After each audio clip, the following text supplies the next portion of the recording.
গল্প শুরু। বর্ষার শেষ দিক। আকাশে এখনো ঘন মেঘ, পাহাড়ের বুক বেয়ে জলধারা নেমে আসছে। উত্তর পূর্ব ভারতের অরণ্যময় পাহাড়ি অঞ্চলে পা রাখল একদল অভিযাত্রী। তাদের নেতৃত্ব দিচ্ছে তরুণ প্রত্নতত্ত্ববিদ অর্ণব সেন। সে কলকাতা বিশ্ববিদ্যালয়ে পড়াশোনা করেছে, কিন্তু তার রক্তে যেন দুঃসাহসী অভিযানের তৃষ্ণা। অর্ণবের হাতে এসেছে এক রহস্যময় মানচিত্র, প্রায় ১৫০ বছরের পুরনো। কথিত আছে, ব্রিটিশ আমলে পাহাড়ের গভীরে এক প্রাচীন সভ্যতার ধ্বংসাবশেষ খুঁজে পেয়েছিল এক ইংরেজ ক্যাপ্টেন, কিন্তু রহস্যময়ভাবে সে আর তার দল নিখোঁজ হয়ে যায়। মানচিত্রে কেবল কিছু চিহ্ন, পাহাড়, নদী আর অদ্ভুত কিছু প্রতীক আঁকা। অর্ণব বিশ্বাস করে এই মানচিত্রে লুকিয়ে আছে অরণ্যের অভিশপ্ত গুপ্তধনের সূত্র। অভিযাত্রী দল। অর্ণব একা নয়, তার সঙ্গে আরও ৪ জন। ১. রুদ্রপাল, পাহাড়ি পথচলার ও বন্যপ্রাণীর বিশেষজ্ঞ, একসময় সেনাবাহিনীতে ছিল। ২. মেঘলা দত্ত, প্রত্নতত্ত্ব বিভাগের ছাত্রী, ইতিহাস আর প্রাচীন লিপি পড়তে ওর জুড়ি নেই। ৩. অজয় নন্দী, অর্ণবের ঘনিষ্ঠ বন্ধু, দুঃসাহসী কিন্তু একটু লোভী স্বভাবের। ৪. তিলক, স্থানীয় গাইড, উপজাতি সম্প্রদায়ের ছেলে, অরণ্যকে হাতের তালুর মতো চেনে। যাত্রার শুরু। তাদের যাত্রা শুরু হলো ছোট পাহাড়ি শহর তামরুক থেকে। শহর ছেড়ে যত ভেতরে গেল, সভ্যতার চিহ্ন তত ক্ষীণ হয়ে আসতে লাগল। নদীর স্রোত, অচেনা গাছপালা, পাখির ডাক, সব মিলে যেন এক অজানা জগতে ঢুকে পড়েছে তারা। তিলক সতর্ক করে দিল, এই অরণ্যে পা রাখা মানেই মৃত্যুর সাথে চুক্তি করা। যারা গুপ্তধনের খোঁজে এসেছে তাদের কজনই বা ফিরে গেছে, কিন্তু অর্ণব দৃঢ়, যদি সত্যি ওটা থাকে তবে ইতিহাসের জন্য আমাদের খুঁজে বের করতেই হবে। প্রথম রাতেই অদ্ভুত ঘটনা ঘটল। শিবিরের আগুন নিভে গেলে দূরে বাঁশি বাজানোর মতো শব্দ শোনা গেল। মেঘলা ভয় পেয়ে বলল, এটা কোনো মানুষ নয়। তিলক মুখ গম্ভীর করে বলল, এটা নগর দেবতার সিগন্যাল।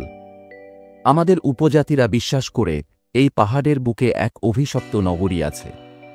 সেখানে যারা যায় তারা আর ফিরে আসে না। অর্ণব এসব কুসংস্কার বলে উড়িয়ে দিলেও রুদ্র সতর্ক রইল।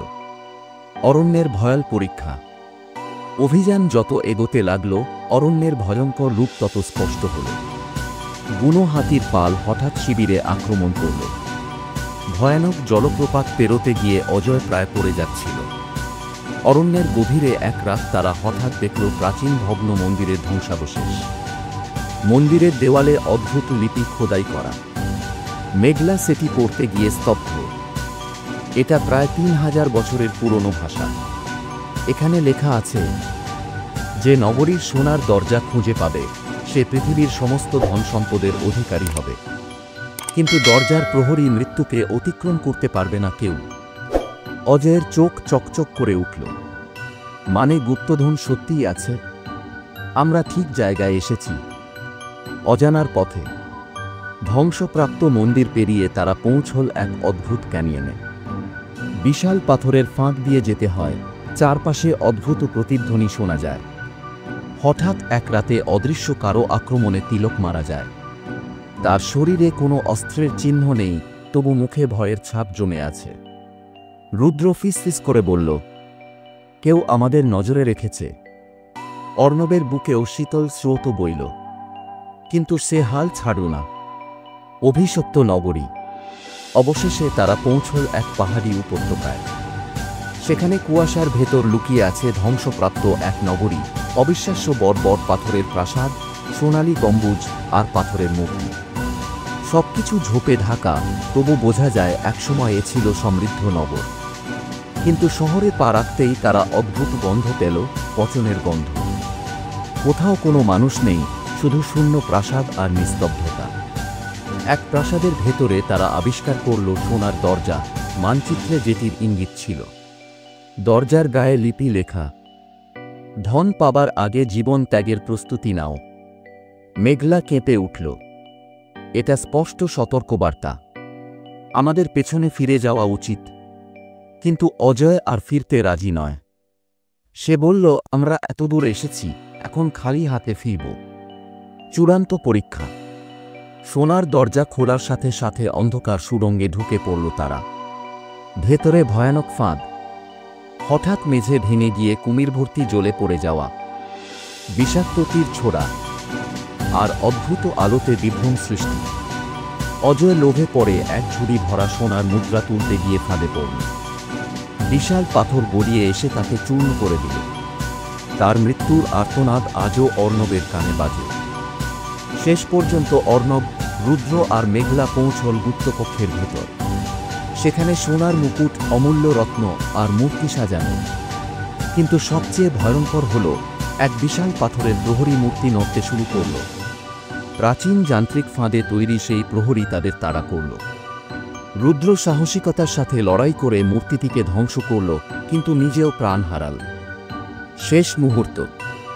অর্ণব আর মেঘলা কোনোভাবে ধন সম্পদের অল্প কিছু অংশ নিয়ে অরণ্য থেকে বেরিয়ে আসে, কিন্তু বাকিটা সেই অভিশপ্ত নগরীর ভেতরই রয়ে যায়।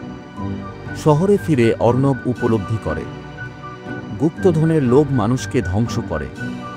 ইতিহাস রক্ষাই আসল লক্ষ্য, ধন নয়।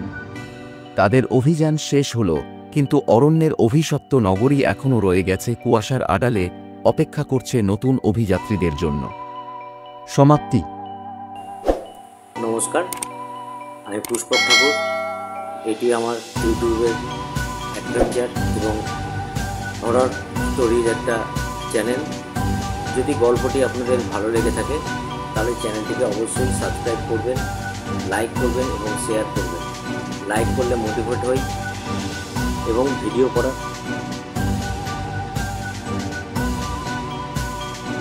তো দর্শক বন্ধুদের কাছে আমার একটাই অনুরোধ, যে ভালো লাগলে অবশ্যই লাইক, শেয়ার এবং কমেন্ট করবেন। কমেন্ট আপনি ভালো খারাপ যা হোক এটা করবেন,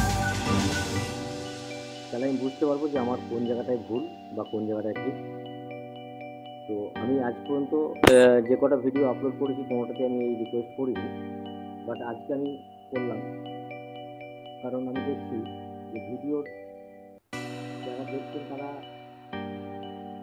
দেখছেন ঠিকই, কিন্তু লাইক বা কমেন্ট না করলে বুঝতে পারছি না যে কাজের কেমন লাগে।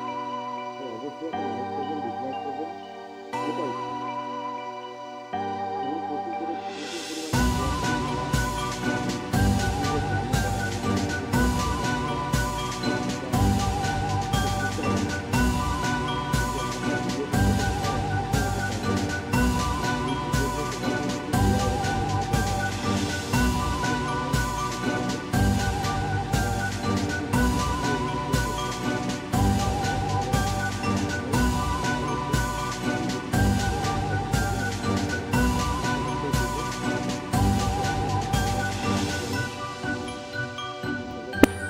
কাছে অনুরোধ রইল। নমস্কার, সবাই ভালো থাকবেন। এবং আমার প্রতি শনিবার কিংবা রবিবার আমার ভিডিও সকাল 10টায় পাবলিশ হয়, আপনারা অবশ্যই দেখবেন, ভালো লাগবে।